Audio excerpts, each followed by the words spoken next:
14 Bannerman Road is where Sarah Jane Smith lives. And 14 Bannerman Road is the name of my podcast about it. This time, the first episode of Series 5, the final series, Sky, Parts 1 and 2. Both written by old favourite Phil Ford, both directed by Ashley Way, with Part 1 first broadcast on the 3rd of October 2011, and Part 2 first broadcast on the 4th of October 2011. We begin, as we always do, with our 13 Bannerman Road is where Sarah Jane Smith lives, and it's home to things way beyond your imagination, etc. The audio is unchanged from last series. Clyde still says Series 4, her son, a genetically engineered boy genius, as opposed to the Series 3, genetically engineered boy genius in the attic. Doesn't matter all that much. The clips that we see are, of course, mostly from Series 5, this now being a new series, but they're padded with some clips from Series 4, I imagine to make up the length, as they only have 3 episodes to pull from, rather than the usual 6. We begin with Sarah Jane doing a pretty standard voiceover monologue about the wonders that she's seen out in the universe, and then how plenty make their way to Earth over some footage of her looking through the telescope in the attic, and then some CG planets and a CG meteor making its way to CG Earth, and finally a scrapyard. The scrapyard is being roamed by a man dressed in a way that is sort of TV's code for I am homeless, fingerless gloves, etc. Meteor comes crashing down into a big old mound of old vehicles. There's a very large explosion, that's CBBC's pyrotechnics budget blown for the next year, and emerging from the wreckage, and frightening our homeless friend, is a metal man. He strikes a bit of a Batman silhouette. He's got little pointy ears sticking up. But then he emerges from the darkness to show his sort of bizarre owl-like face, very large metal eyes. And it's at this point I think, wow, I don't remember him at all. So I've no idea what we're in for. He's clanking about much like a Cyberman would, but visually he's very different. He's a lot more corrugated, I'd say. I'm not sure if that's the right word, but the metal sort of folds on him in interesting ways.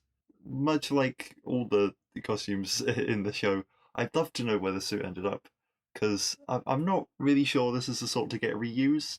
Like, sure, you can reuse some robots and things, but this one seems quite designed for a specific purpose. We see the Metal Man's perspective as he looks around. Everything's tinted green, and then he beeps something on his forearm, and he kind of melts away, becoming transparent before disappearing completely. The homeless man backs away, and then runs away in fear, and we roll titles. Clyde, Ronnie, and Sarah Jane are in the attic. They're video calling Luke as he talks about going to see a band. He's got to leave pretty sharpish. He's gone before Sarah Jane can even say "I love you." I mean, she says it, but he can't hear it. He's up to left. Didn't cut the call on his end. Interesting. He's just left his computer out. Anyway, Clyde and Ronnie also best be setting off home. So before they go, Ronnie tries to reassure Sarah Jane that Luke will be back home for the holidays soon. Sarah Jane says she should probably enjoy the peace and quiet while it lasts then. But now with Clyde and Ronnie must be around 17 or 18, they're going to be going off into the world soon. It's clear that Sarah Jane is feeling a tad lonely. She heads off to bed, and then we cut to 5:34 AM when she's awoken by the doorbell. A doorbell that must be pretty loud. I don't think I'd be awoken by my doorbell. In fact, we can test that. The doorbell went off this morning, didn't wake me up. My house is not remotely as large as hers. She's got a very loud doorbell. She heads downstairs, she opens the door. We immediately see a day for night shot because it's way too light to be actual nighttime, but hey, it helps us see the important thing, which is the baby that has been left on the doorstep. Sarah Jane runs out to the road to see if she can find who left the baby, but finding the road empty, she turns around, she brings the infant inside, and it's that sort of immediate thing, much like the last episode where she was becoming forgetful as her replacement turns up. Now, she's feeling lonely, and then wham, immediate new child. The baby cries out, and Sarah Jane's bulbs blow, and we get some slightly more sinister strings in the music. Come the morning, Ronnie wakes up to a text from Sarah Jane, note on a new phone, saying, "Help, come quickly." Meanwhile, downstairs, Haresh is changing a bulb, as Geeta says that even the one in the fridge blew. So that's a powerful baby. It's I wonder how much of the street is taken out, but it's taken out multiple houses at least. Was it left on Sarah Jane's doorstep as essentially an EMP? What is it? Geeta says something about ley lines, and mentions the White Horse, and Haresh makes a joke about a pub, and then Geeta says that he should quit teaching and become an undertaker. I love them. I think I read that this is the last episode that they appear in, so a big shout out to Ace Batty as Haresh and Meena Anwar as Geeta. Both absolutely brilliant. And since Series 2. All the way since Series 2. Ronnie heads over to Sarah Jane's, and Sarah Jane explains that she found this baby on the doorstep last night. She was going to call the police, but now she thinks, well, the police are probably not going to have much luck finding any parents on this planet. The baby cries again, and we see the computer, not Mr. Smith, but the one in the background, starts sparking. Understandably, it's better to have an alien baby in the care of the people who deal with aliens. But Sarah Jane is feeling quite out of her depth, actually. Enter Clyde with nappies in tow, saying he got Sarah Jane's message to pick them up. Now, they'd love to find out what kind of alien baby this is. Where's she from? But Mrs. Smith won't activate out of self-preservation, fearing that she's going to cry and blow him up. So, they're a bit stumped. Clyde says, well, in the meantime, I'll be able to take care of her. I know how to keep her happy. Look at her, she's very cute. He says that he's looked after his baby cousin a few times, so he's got a little bit of experience. Sarah Jane, when Clyde says the baby's cute, Sarah Jane says like, oh, I think babies look a bit rubbery. And that's such a weird thing to say. It must be some kind of joke based on all the aliens that she's dealt with. And Sarah Jane theorizes that she might have been given this baby to look after because it might need protection from something. Cut to nuclear power plant in London. I don't think there are any in London, but the location seems to be an actual power plant. So I wonder where it was that they got permission to film inside. The railings and equipment start to go all crackly with electricity. That seems incredibly dangerous. It forms then into a large orb and then explodes outwards and knocks over one of the workers to the ground. From this orb steps a blonde lady with a long fur coat, just slightly too long. It drags on the floor. You get it dirty. I like a long coat, but it's slightly too long. She's holding a pendant around her neck, which seems just to be what she uses for her, I guess, teleportation. She walks over to the man. She steps on him, declares that he is flesh, which is good. She says that she is Miss Myers, and he is going to help her find her child. She reaches down to his face, and sparks crackle from her hand, and his eyes go very blue. But when I think about it now, it might not be his eyes actually going blue. It might be the visual effects team doing a very good job and reflecting the electricity from Mrs. Myers' hand in his eyes. Cut to Sarah Jane and Rani, taking the baby to the park. They say they've got to get away from as much tech as they can. Sarah Jane says that she scanned the baby with her watch, and then she hands the watch over to Clyde and tells him, go and give the readings to Mrs. Smith when we're gone. Before they can leave, Geeta spots them and the baby, but just assumes that Sarah Jane has started fostering, so Sarah Jane rolls with that. They have a bit of a chat. Sarah Jane says, well, it's all so sudden, as if this baby had fallen from the sky. Geeta says, well, it's much like that meteor last night, which is the first that the gang have heard of it. So, when Geeta asks what the baby's name is, all Sarah Jane can think to say is Sky. So, thank God I can finally stop calling her the baby. She lets out a scream, it sets off Geeta's car alarm, so she goes to deal with it. Strangely, Sarah Jane's car seems fine. Once Geeta is gone, Sarah Jane asks Clyde for her watch back and then basically swaps it for Sky, saying, change your plan. Actually, we're going to go and see what's up with that meteor, because it cannot be a coincidence that a baby turned up on my doorstep when a meteor fell out of the sky. So Clyde, you know how to deal with babies. Can you look after her? We'll scan her when, later. This is more important right now. We see Miss Myers marching through the power station. She's zapping workers left, right, and centre who fall unconscious but standing up. She makes the excellent pun of "take a power nap, boys," so I'm warming to her. And she gets her minion, as I'm going to have to refer to him until we find out his name, whose his eyes are pretty normal now, so I think it was just a cool reflection. She gets him to search for power surges, and they locate Bannerman Road. Our metal man is walking down a road, shown from the green tint to sort of first-person perspective that we get. Go back to Sarah Jane, who's pulled up at the scrapyard. Rani asks if the doctor might have left Sky there for her. She says, well, he wouldn't do that without leaving some kind of note. And that's funny, because that is exactly what was originally planned. The doctor was going to be the one who left the baby, but Matt Smith was too busy filming actual Doctor Who. There's a policeman who's already cordoned off the area, says you can't come in, it's too dangerous, but is sort of overridden by none other than good old Professor Rivers in her last appearance too, I think. She's great. She's looking very fancy. She's got a red and black ruffled kind of shirt. I like it. Ronnie, as she steps sort of under the cordon, she gives the policeman a very awkward little pat on the back, which is very funny. They go and they see where the impact was, and Rivers says, hey, a seismograph at the Faros Institute picked that up. But where's the meteor? Sarah Jane says she's getting energy traces from a life form, not one she's familiar with though, and Mr. Homeless Man watches on from behind a car in the distance. Ronnie finds a footprint, and they all gather round it, and they see a trail leading off. They spot the homeless man, he spots them, runs off, so they give chase, because they want to know if he's seeing anything. Rivers is left behind because she can't run in her wellies, which is a very fun way to get her out of the picture for a moment. They follow the guy back to the van that he seems to be living in, where he mentions that his radio doesn't work since the great big iron fella came crashing down last night. Sarah Jane offers, hey, I'll fix your radio if you tell me what you saw. He wonders how she's going to do that with a lipstick, with the wonderful line, I'm homeless, not brainless, before Sarah Jane zaps it back to working order, and he is equal parts very happy and incredibly shocked. Back at 30 Bannerman Road, Clyde is telling Sky stories of their past adventures. She makes his phone ring, and he answers, and then it keeps ringing, and then it dies. If you're keeping a tally for these phones, there's another mark for you. He sarcastically uses his nickname for her, which is Sparky, and then there follows a montage of him trying to keep her from crying with a succession of different acts behind the sofa that culminates in a puppet show using his sleeve as Sid the Sleeve, who tells jokes such as, what do you call a man with paper trousers? Russell T. Davies.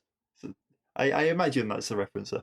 Back in the scrapyard, the unnamed homeless man, this is worse than the baby, ask his name, Sarah Jane, which you never asked his name. He says the man he saw wasn't a robot. I know what robots look like. I've seen Star Wars, thank you very much. Instead, this was a bloke whose skin was metal, and he fell from the sky, and then he stood up without a scratch on him, and then he turned himself invisible. Now, this is nothing that we haven't seen before. We saw that happen at the start, but now our characters are up to speed. Sarah Jane tries to phone Clyde. Of course, she gets no response.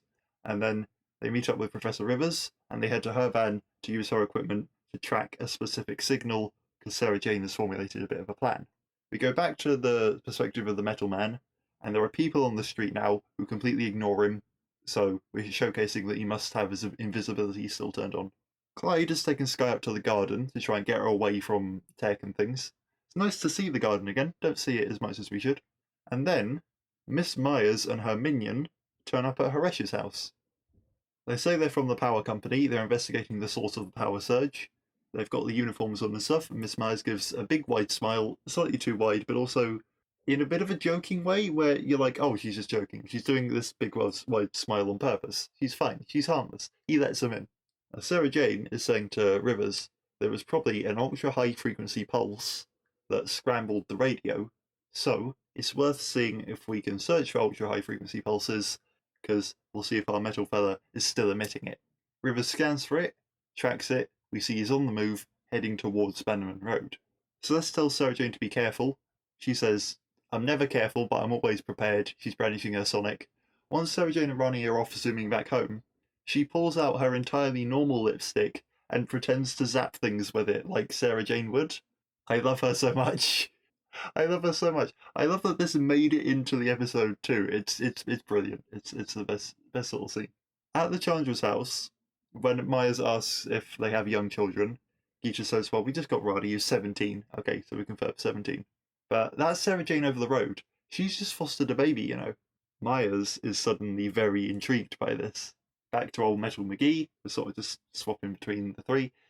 He's made his way within zoom and enhance distance of the Bannerman Road street sign. A few more steps now. Cut to Clyde, still out in the garden, having a lovely, if one-sided chat with Sky about what grass is, and cows eat grass and they make milk and steak, which is good with chips, but the best chips come from the chippy down the road. And then someone opens the gate. But there's nobody there.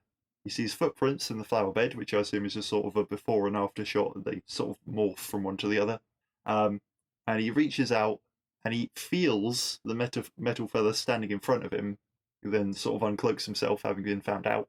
So Clyde does the very classic, hi to someone who's definitely standing behind you, I didn't just make them up. Metal Man turns to look. I'll let it go, he's an alien after all. Clyde grabs Sky and runs, pursued by a couple of laser shots from the Metal Man's blaster. Outside, Myers opens the van door, says to Clyde, come with me if you want the child to live. So I see we're doing Metal Man, come with me if you want to live. We're all a bit Terminator, eh? And then, when Clyde asks who she is, she says, I am this child's mother. They drive away, The metal man does get a shot off that hits the van, but doesn't seem to damage it. He cloaks up again and pursues them. Now, Geeta's heard the shots, but doesn't see anything.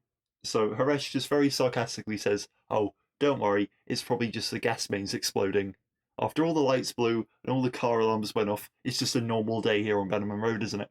Sarah Jane and Rani get back to 13 Bannerman Road just too late, just a little bit too late. And they do the thing that always annoys me on TV of not closing the blooming front door.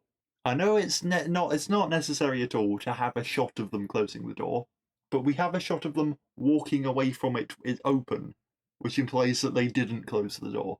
And it's just like, why would you come home and leave your door wide open? Why does everybody always do that on TV? Please, somebody explain that to me. Is it the noise? Is it noise of closing the door? It would interfere with the noise? I don't know. Ugh. They head into the attic and they get Mrs. Smith to track Clyde and Sky using CCTV or whatever he can, with a good old "Mrs. Smith, I need you now," which feels like the first one that we've had in a long time. Clyde is spotted disembarking from the van at Somerwell Nuclear Power Station. We have a good old J-cut with Sarah Jane asking, "Who's that woman?" And she answers, "My name is Miss Myers," but actually she's talking to Clyde at the power station. He says, "Well, that doesn't sound very alien." And she says, "We don't spell it the same." Which means now I need to go and amend all my notes. Because I've spelt it how I expected it to be spelled. Oh, well. I didn't check the credits. I really should have checked the credits, and I should have seen how they spelt it there. But it does bring up the possibility that her first name is actually Miss. So she's like, "Hello, I am Miss Myers," in the way that I am David Martin. Or it's all her first name. Her name could be Miss Myers something. She might not have a surname. Our concept of names might not apply to her culture. Who knows? Clyde would very much like to know what the metal dude following them was, why it's after Sky, what they're doing at the power station, before he just hands Sky over, as Miss Myers would like him to do. We see Sarah Jane and Ronnie setting out to go and get them, and Miss Myers says that her child has a destiny, and the metal kind want to destroy her. Now, she is flesh kind, which is far different and far more advanced than Earth's flesh beings. You wouldn't understand, so just give me my child. I'm her mum. She's got a destiny. She needs to fulfill the destiny. If you don't hand her over, she's probably going to die. Give her to me. Clyde thinks better of that, though, and runs. So Miss Myers sets her minion in pursuit of him, and he runs into those unconscious but still standing up workers. Literally just stands behind them to hide, and the minion man thinks that he must have just gone another way, and continues on. So Clyde runs off deeper into the power station, very aware that if Sky starts crying, this is probably a very bad place to be. And I do start to wonder if there's actually any reason for them to have come back here, other than it was just a good place for Miss Myers to find out where the power surge was. So that's why she came here in the first place. But like, why did they have to go back there? Is it because that's where she came through her portal, so it's where she has to go back? She can't create another zappy portal on our side? Who knows? We may yet find out. Sarah Jane and Ronnie pull up to the power station. Sarah Jane zaps the gate, lets them in, but she doesn't think to zap it closed again. Sarah Jane. And so she lets in the pursuing cloaked metal kind. Though, to be fair, he could probably just zap the gate with his blaster, so he's getting in anyway. Thankfully that he's now got a name. I can call him Metal Kind, or at least a species. I don't think he's ever given a specific name, but I'll refer to him as Metal Kind. Now, Clyde is unable to escape. He ends up cornered by Myers and her minion, with Myers saying, this baby is going to be the stuff of legend back home, so give her to me. Now, to be honest, she is a bit hostile, but she is probably her mum. Like, it'd be a massive coincidence if this lady wasn't her mum. The baby's not exactly metal. She doesn't belong to the metal kind. She's likely better off on her own planet where she can't destroy all of our technology. So maybe we can talk about this? Enter Sarah Jane and Rani, with Sarah Jane zapping some hopefully not useful equipment to cause a distraction. They're about to run off when the metal kind corners them too. Now the metal kind says that the flesh whelp, or at least I think that's what he says. His voice is a little bit hard to decipher there. Says it must be destroyed. Sarah Jane says she's not going to let him hurt this child, but he says she's not a child, she's a weapon, she's a danger to all of us, need to get rid of her, Tar. Miss Myers says, gee, thanks guys, you've doomed us all now. And then our little Sky starts glowing with some golden energy, and it surges all around and it builds to white Metalkind steps back in fear. Miss Myers says, oh, the weapon must be priming itself, must have been activated by the Metalkind's presence, and now the doom of all Metalkind has come. Skye sends out a wave of energy, as just sort of leaves an orb rotating in her place, and then from the orb steps, at a guess, an 11-year-old child. And we roll credits on part 1. Part 2, the start, very standard, 13 Bannerman Road, previously on, roll the titles. Skye looks around, very confused.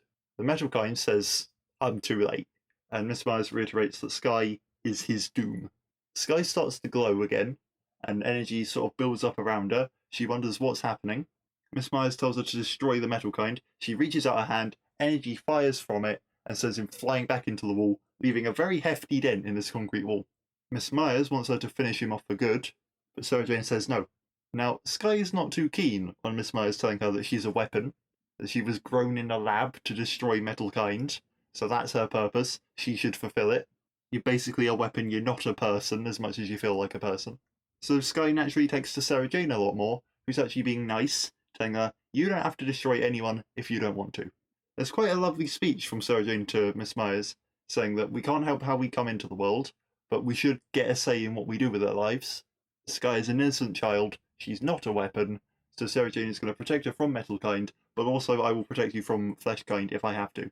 She zaps the same bit of apparently redundant machinery in the background, causing another distraction, and now, with the Metalkind incapacitated on the floor, our gang can flee. Love a good old Doctor Who flee. I love when they would just decide the best thing to do in this moment is to run away. Mr. Unnamed Minion asks if he should go and stop them, but Miss Myers says, no, I've got a better idea. As our gang runs away, Miss Myers goes over to the Metalkind, steps on his wrist because she seems to just like stepping on people, takes his gun, and says, you are going to help me. And she instructs Minion to wire him up. Back at 13 Bannerman Road, Skye says, I remember this place. I also remember what Clyde said to me, and we poke some fun at Clyde for the whole sip the sleeve thing, etc. When Sarah Jane asks if she remembers who dropped her off, she says, I don't. The first thing I remember is Sarah Jane. Sarah Jane asks, okay, now you're grown up, essentially, you can communicate with me and everything. Do you think you can control your powers? She says, yeah, I think so. So they bring her up to see Mr. Smith. We have a good old Mr. Smith, I need you. We get a small little venting of gas in response that sort of just means, no thanks, I don't want Skye to fry me, duh. And Sarah Jane assures him Skye's not going to hurt you. So he opens up, but without a fanfare. Mrs. Smith scans Skye, says for all intents and purposes, she's a human 12-year-old. Damn, I was so close. I said 11, didn't I? I was so close. Sarah Jane asks Rani to go and look through Luke's things to get some clothes for her, because she's just wearing the dress that she wore as a baby, but bigger, because we kind of have to accept it's like Hulk's trousers, I guess. Not even got no shoes on. And then once she's out of the room, Sarah Jane asks Mr. Smith, how did she transform from a baby to a 12-year-old? Like, that's not a normal human thing to do. She ain't human. What's going on? He says her DNA was synthetically programmed to do so. This is the age that she would be most effective as a bomb. So I wasn't so far off with my EMP theory either. But yeah, horrifically, if her powers were to be fully activated, she would wipe out all of Metalkind and kill herself in the process. Fair enough. You know when I was like, maybe we should give her back to Miss Myers? I'd take it back now. Maybe we shouldn't.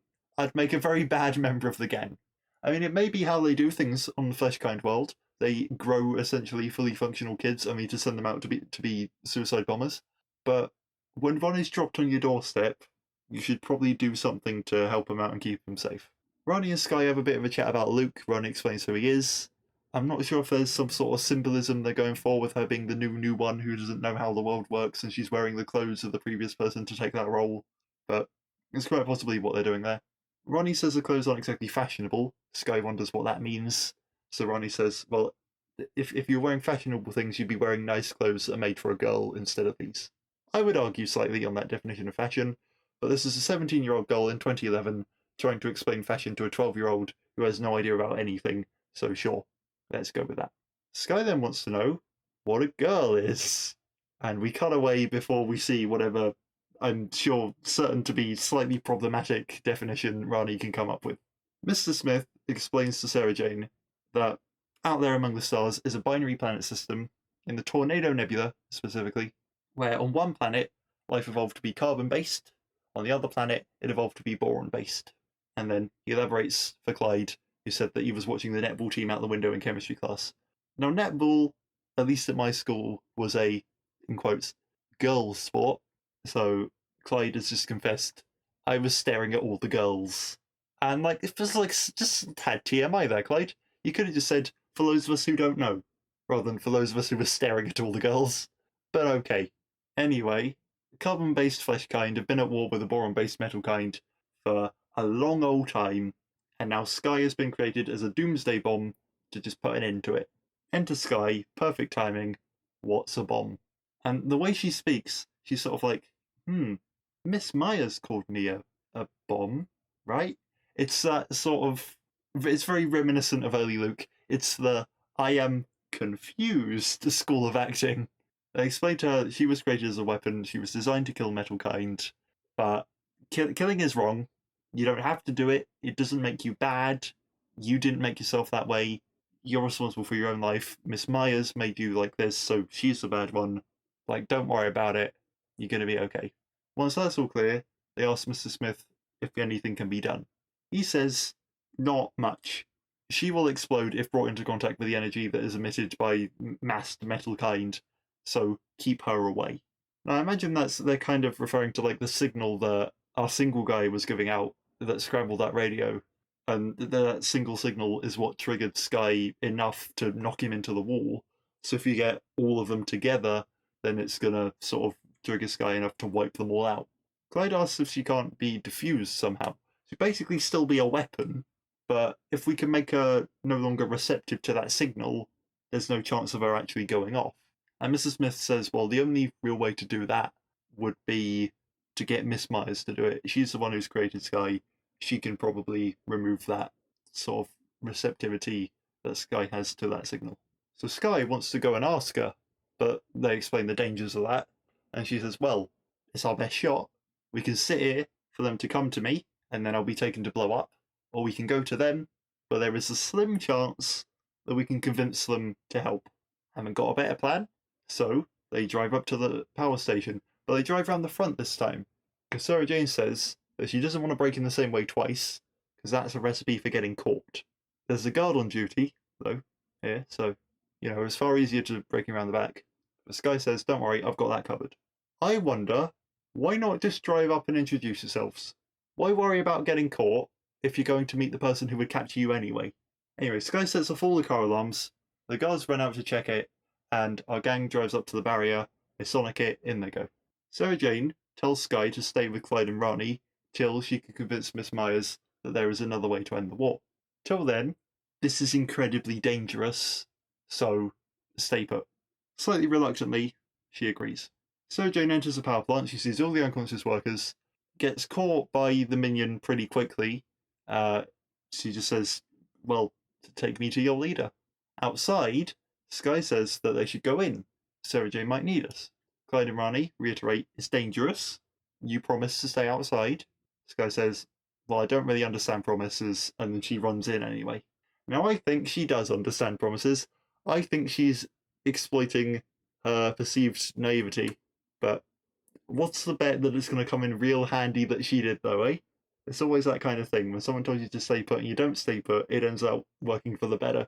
Sarah Jane is brought into a big round science room where she sees Miss Myers. I can't help thinking that this would be a really cool shot if it was sort of filmed with a bit more of an artist's eye. You could have all the unconscious workers standing there, placed around like weird, bizarre trees. We could do the whole conversation in glimpses between them. It's all just shot a bit tame for my liking. But of course, my imagination has infinite time and money, where this show has relatively little of either.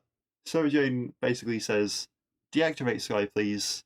And Miss Myers says, no, not going to do that. She's going to be the one who's going to end this war for us. Sarah Jane says, have some peace talks instead. And Miss Myers says, well, I would that it were so simple. Now, according to her, the metal kind have been savaging her people for centuries, and really, they don't stand much of a chance against them without Sky, because the metal kind are a damn sight tougher and sharper and, as we've seen, shootier than flesh is. She says maybe Sarah Jane is finally going to see that, goes over to a computer, pushes a button, and we see Mr. Metal being wired up to the power station. That's going to give him enough juice to act as a homing beacon to bring all the metal kind here to be destroyed. Half as an attempt to convince Sarah Jane, and half with a way of being like, well, if you won't give me this kid that I could probably really easily take from you anyway, then I'll just bring the war here. Miss Myers has zappy powers. Why not use them on Sarah Jane? If she can control the minion, why not just control Sarah Jane? Hey, Sarah Jane, go and bring me Sky, please. I know why, because then the episode would end. But it feels a tad plot hole-y, doesn't it? Just a little bit. But I mean, if you rule out this that she can't, for whatever reason, she can't control Sarah Jane, then this plan seems pretty reasonable from her warped perspective, where she doesn't care much for the destruction that she'll cause, because all she cares about is getting the war over with. He's like, well, might as well bring it here then. Fair enough. She then tells Caleb to make the final connection, and oh my god, we're halfway through the second episode, and the minion finally has a name. It's Caleb. Sarah Jane seems to have a microphone link to the metal kind from the screen, so she tells him to fight against this, because Earth is innocent. He says the flesh kind harvested ore from his planet to make dumb slaves. I'm assuming he means robots. I don't know. We don't really expand upon that. And thus, they kill his children, who are presumably born from that ore. So his kind of sworn vengeance against all flesh, regardless of where they're from. So anyone who happens to look like flesh kind, which is humanity, is going to die. That's blatant space racism right there.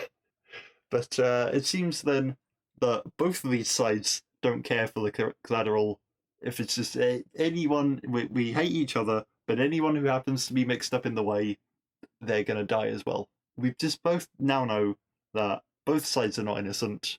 Maybe Fleshkind also started it, or it's a Romeo and Juliet thing where both sides are retaliating for retaliations with neither remembering the original conflict. Either way, neither of these sides are particularly great.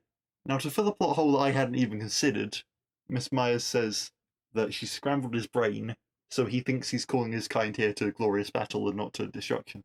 The metal kind has this is wonderful, lovely, cheap sci-fi aesthetic wires hanging from him, and then we start to see the energy pulse up and shoot out of his head in waves as he sends a signal. I imagine those ears work as great little receivers.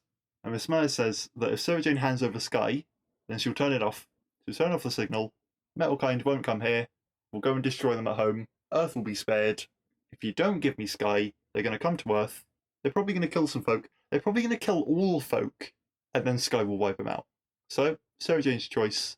You can save some people if you give up Sky.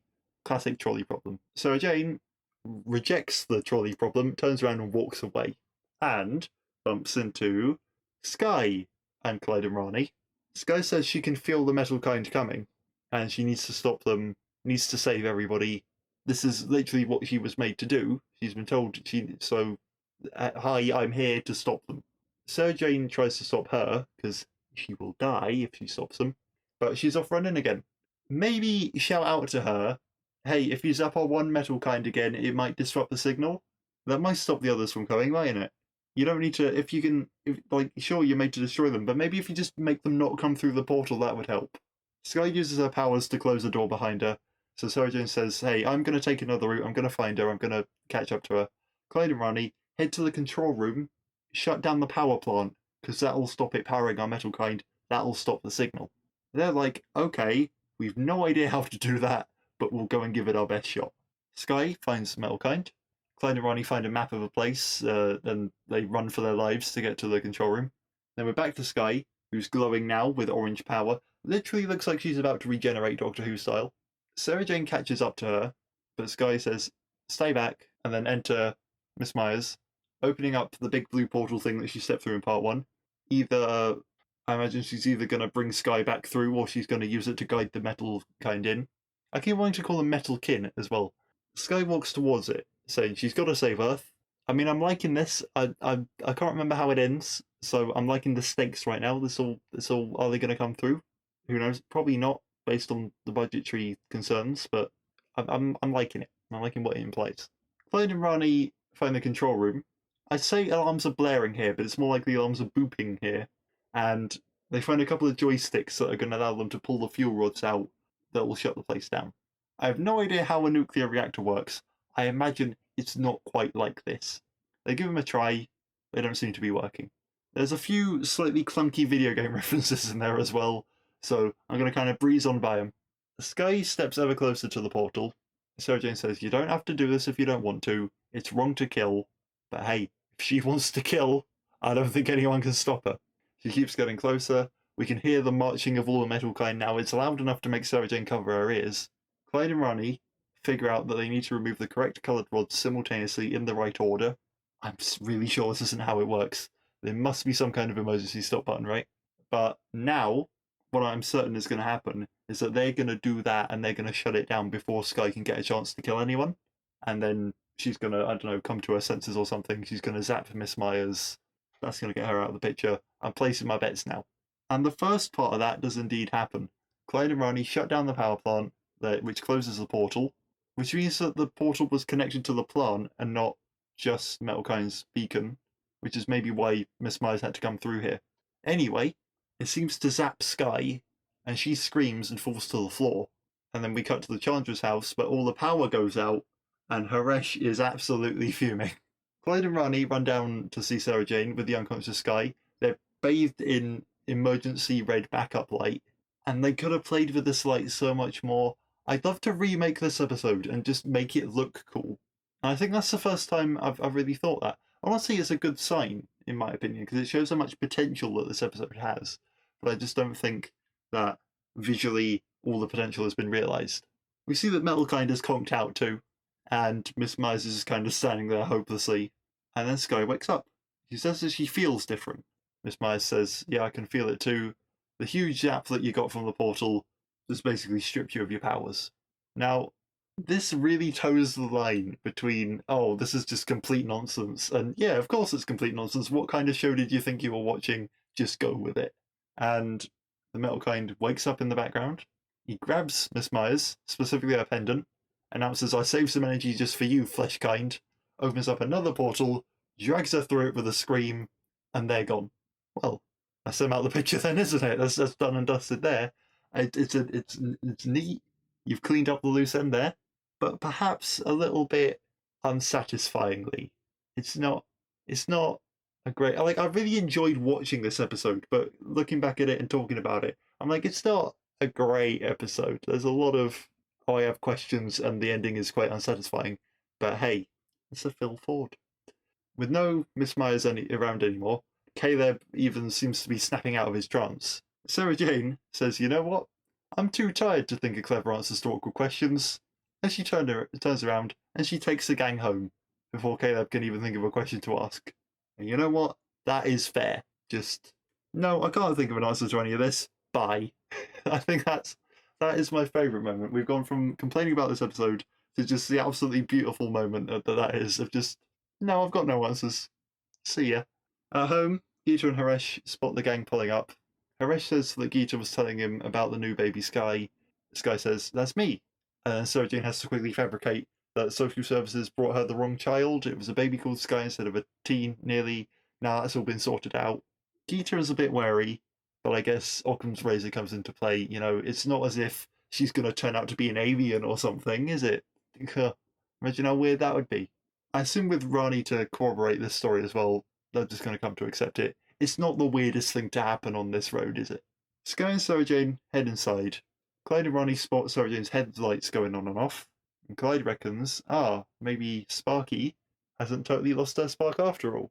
And Sarah Jane takes her into the attic so that Mr. Smith can give her a once-over, make sure she is all okay, and inside the attic, we're greeted by none other than the captain, our good old lovely parrot friend. We then see, sitting at the telescope, polishing the lens, complaining, "Really, Miss Smith, how would you expect to see out of that? It's the good old Corsair shopkeeper. It's Cyril. I love you. You're back. Best character." And Sarah Jane asks how he got in, and he says, well, the captain considers that privileged information. And I bet he just used the key that she keeps under the mat. I bet he totally did that. He reveals he's the one who brought Skye to the doorstep. He comments on how she's grown, and he's lovely, and he's flamboyant, and he's mysterious. And he tells Sarah Jane to consider him and the captain as servants of the universe when she asks exactly who they are. I am so happy that Matt Smith was busy Because if there's anyone who can replace him, it's Cyril and Rhys Corsair. This is the best thing. In comics and such, it's kind of said that the Corsair worked for the Time Lords and surveyed what needed to be surveyed and stole what needed to be stolen, and then kind of ran away to do it on his own terms or her own terms or their own terms, depending on incarnation.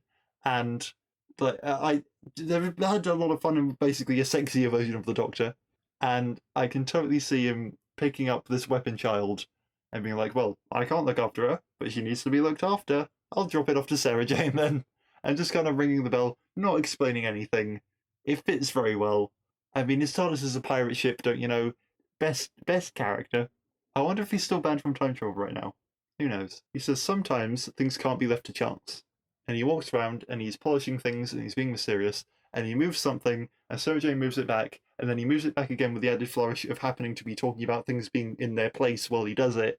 And Sarah Jane goes to move it back again, but then just kind of rolls her eyes and leaves it there. And it is incredible. I cannot stress how much I love this character, regardless of what has happened in the previous episode and my opinions on it. This has made it all worth it. His accent this time is actually a tad less posh than last time. It's a bit more nasal, he's a bit more friendly and smiley and playful. And he says, well, there was no safer place to leave Skye than here. Maybe so. Maybe so. Because if she caused a power surge somewhere else, and then she was found out, then I imagine the other people on Earth wouldn't be equipped to deal with it. But also, they did get into quite a lot of trouble here, didn't they? Now, he says she may well find out who he is all in good time. And I don't think they even got around to coming up with those stories, but I would very much like to have seen those stories. But I'm just very glad that the audience got to, sort of outside the show at least, know who he is. And Skye asks, the main question, have you come back for me? And he says, the choice is yours. She says, well, I'd like to stay. And Sarah Jane says, it's only been a day, and I feel like I've known you since you were a baby. And she chuckles. Very fun. And yes, Skye, of course you can stay. This is your home for as long as you want it to be. They hug. The Corsair says, that's that then. Jolly good. Till next time. Picks up the captain. Away he teleports. I would love to know how he does that. It's not a standard Time Lord thing, but he can just, bam, teleport. Sarah Jane realises that Skye hasn't eaten, says she must be starving. I do like it when a show recognises that food is a thing. And she asks, how does pizza sound? Skye says, I don't know what that is. And we end with a little Sarah Jane voiceover saying that the most amazing thing about the universe is that there's always more to come. And they head downstairs, and that is where we roll credits. So please, welcome to the gang, our newest member, Skye Smith. I must say, I like the introduction of a new kid here. At the end of last series, Sarah Jane coming so close to giving it all up felt earned because we've been with the gang for 4 series, and it felt like a really big deal. But in a way, the stakes always felt greater, and like anything could happen when both us and the show had less of an idea of what to expect, when the foes weren't as familiar and such. So a new fresh face to reboot things a little. It feels good as our old gang are getting older. Bring in some new blood. I like it. I like Skye. And I think that all that's left to say is next time, it seems like everybody hates Clyde. So, see you then.